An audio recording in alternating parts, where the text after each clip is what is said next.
Yang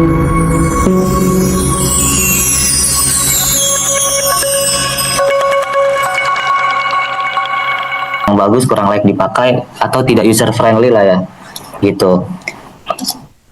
Lanjut ke pertanyaan dari Syauqi Muhammad Al-Fatih. Tadi ketika dia mau login aplikasi, saya penasaran bagaimana kita sebagai user menentukan dan atau membedakan kita menggunakan aplikasi sebagai RT, RW, ataupun warga.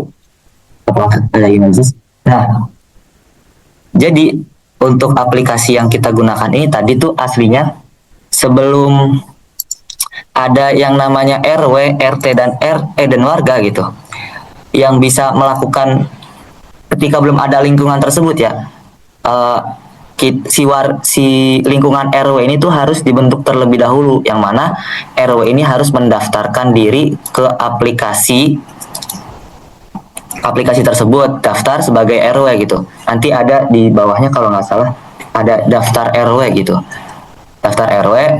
Terus nanti ketika dia mendaftarkan wilayahnya, nanti RW ini akan mengundang RT untuk masuk sebagai user RT gitu. Jadi misal Nabil Thorik sebagai RW itu daftar ke aplikasi tersebut. Nah, ketika dia sudah masuk ke aplikasi tersebut, dia ada di situ ada namanya fitur tuh, aslinya tadi kelewat mungkin ya. Ada fitur undang ketua RT. Jadi ketika link tersebut dikirimkan ke ketua RT, atau misalnya saya ketua RT-nya gitu ya, dikirim ke saya gitu. Nanti ketika saya masuk dan daftar, maka di situ saya masuk mendaftarkan diri sebagai RT gitu. Jadi yang masuk ke dalam sistem ini tuh nggak sembarangan, nggak bisa asal masuk ke wilayah tersebut. Jadi harus ada verifikasinya terlebih dahulu dari ketua RW dan ketua RT gitu. Jadi ketika tadi saya daftar, tadi kan saya daftar ya, nanti ada notifikasi dari ketua RW-nya. Ini benar si Azmi atau bukan nih? Ini benar ketua RT ini atau bukan? Ketika ini benar ketua RT-nya, maka nanti di approve gitu. Nanti kalau misalnya bukan, nanti digagalin gitu. Dan juga link yang diberikan itu hanya bisa sekali pakai, yang mana jadi tidak bisa ketika udah diklik dan didaftarkan, link tersebut akan expired gitu.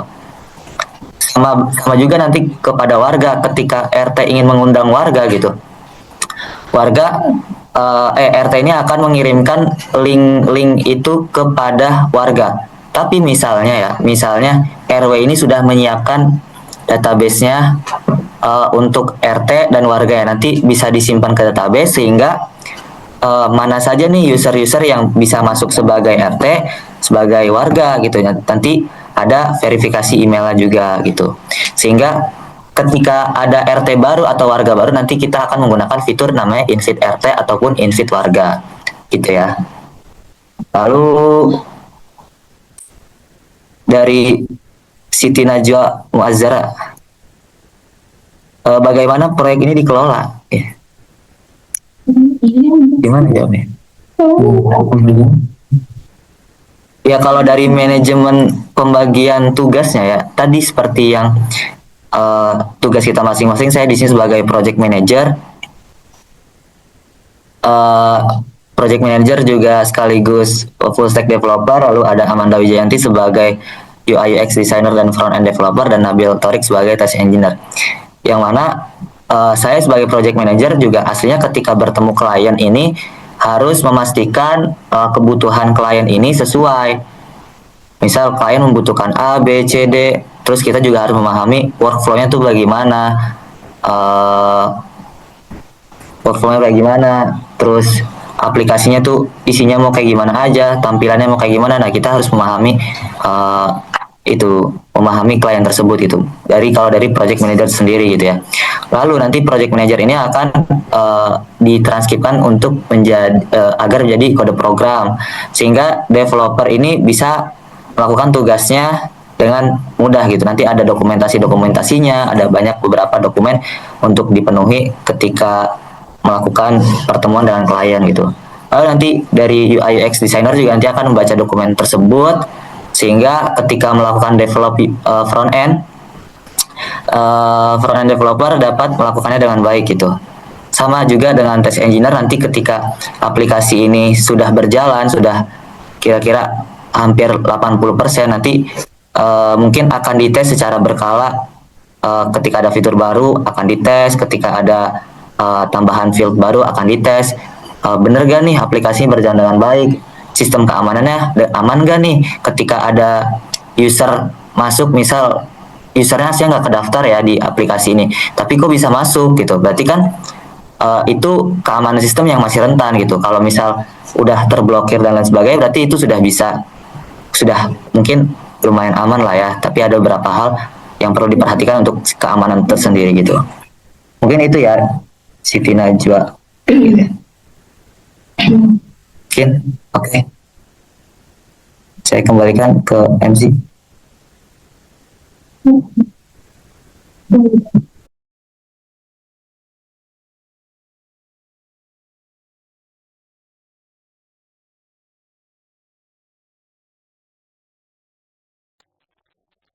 Bertanya lagi, guys. Terus banget ya. Ada?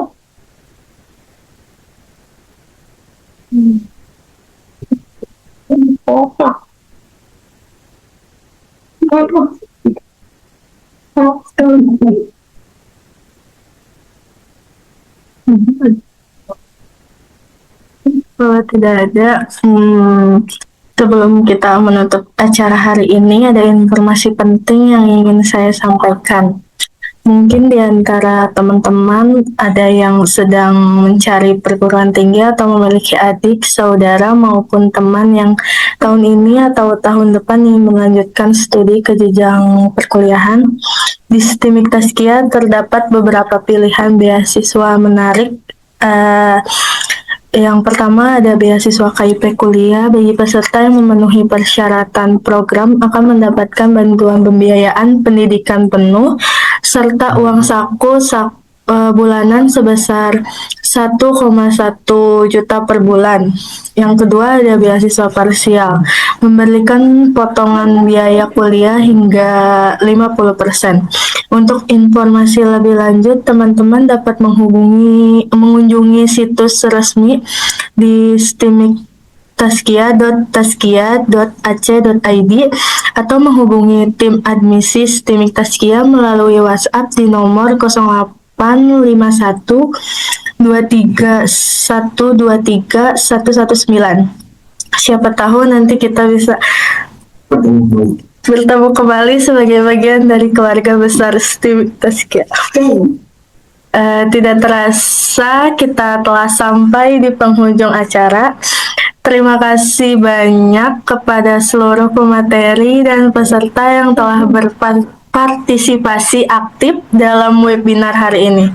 Saya Mutiara Dinda selaku pembawa acara beserta seluruh panitia yang bertugas memohon maaf apabila terdapat kekurangan selama penyelenggara acara. Terima kasih dan sampai jumpa pada acara webinar selanjutnya. Wabillahi taufiq wal hidayah. Wassalamualaikum warahmatullahi wabarakatuh.